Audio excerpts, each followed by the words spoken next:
بسم اللہ الرحمن الرحیم۔ دوستو، ایک بزرگ بادشاہ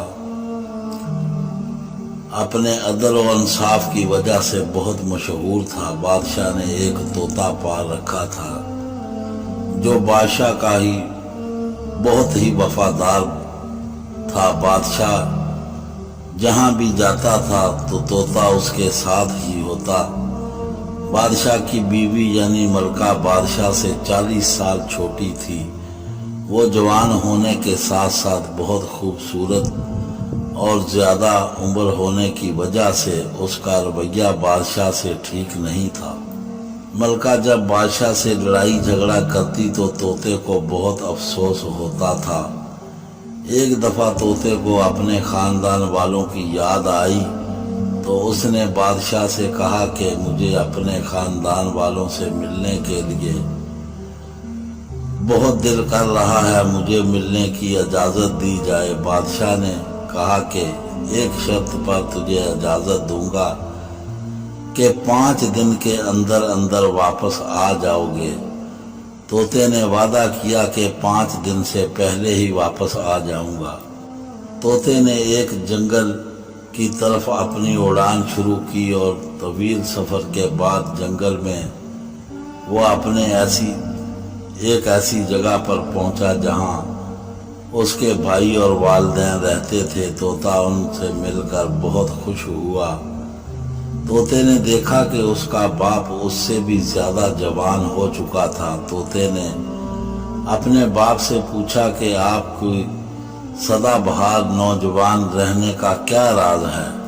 طوطے کے باپ نے اپنے بیٹے کو بتایا کہ یہاں سے دور ایک پہاڑ پر آم کا پیڑ ہے۔ اس درخت کا پھل کھانے سے ایک بوڑھا آدمی پھر سے جوان ہو جاتا ہے۔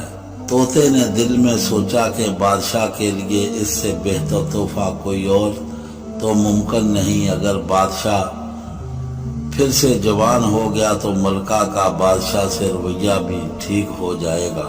یہ سوچ کر طوطے نے اپنے خاندان سے اجازت چاہی اور پہاڑ کی طرف اپنا سفر جاری رکھا۔ طوطے نے وہاں سنہری رنگ کا ایک آم کا پیڑ دیکھا۔ اس نے پیڑ سے ایک آم توڑا اور واپسی کا سفر شروع کیا۔ زیادہ سفر ہو جانے کی وجہ سے طوطا پرواز کر کے تھک چکا تھا۔ طوطا تھوڑی دیر آرام کرنے کے لیے ایک درخت پر بیٹھ گیا اور ساتھ پڑے گھونسلے میں آم رکھ دیا۔ طوطے کو ادھر شاخ پر ہی نیند آ گئی۔ اسے یہ بات معلوم نہیں تھی کہ جس گھونسلے میں اس نے آم رکھا تھا وہاں ایک زہریلا سانپ چڑیا اور اس کے بچوں کو کھا چکا تھا۔ سانپ نے آم پر اپنا منہ لگایا تو تھوڑی سی زہر آم پر بھی لگ گئی۔ طوطا جب نیند سے بیدار ہوا تو سانپ وہاں سے جا چکا تھا۔ طوطے نے آم کا پھل اٹھایا اور دوبارہ سفر شروع کیا۔ جب بادشاہ کے دربار میں پہنچا تو بادشاہ بہت ناراض ہوا کہ تم نے 5 دن تک واپس آنا تھا مگر اب 1 ہفتہ گزر چکا ہے۔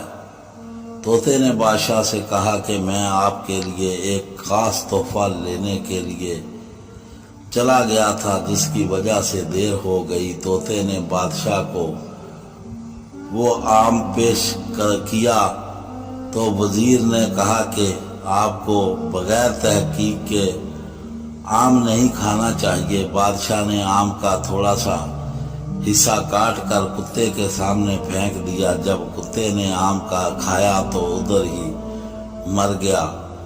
بادشاہ کے دل میں سوچا کہ طوطا میری جان لینا چاہتا ہے۔ بادشاہ نے ایک خنجر سے طوطے کا سر تن سے جدا کر دیا اور آم کو پھینک دیا۔ جہاں بادشاہ نے وہ آم پھینکا تو وہاں ایک پودا پیدا ہو گیا۔ جب وہ مکمل درخت بن گیا تو بادشاہ نے پوری رعایا کو منع کر دیا کہ اس درخت کے قریب نہیں جانا اور نہ ہی اس کا پھل کھانا ہے کیونکہ یہ زہریلا درخت ہے۔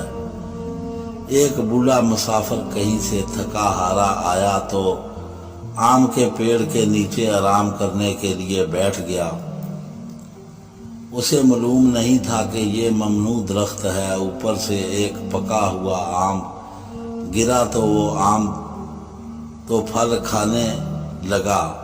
جیسے ہی اس نے پھل کھایا تو وہ دوبارہ جوان ہو گیا۔ یہ بات مشہور ہو گئی تو بادشاہ تک جا پہنچی۔ بادشاہ نے اپنے ایک بوڑھے درباری کو آم کھلایا تو وہ بھی جوان ہو گیا۔ بادشاہ اپنے آپ پر ملامت کرنے لگا کہ طوطا تو میرا وفادار تھا اور میرے لیے ایک نایاب تحفہ لایا تھا، میں نے اسی کو ہی موت کے گھاٹ اتار دیا۔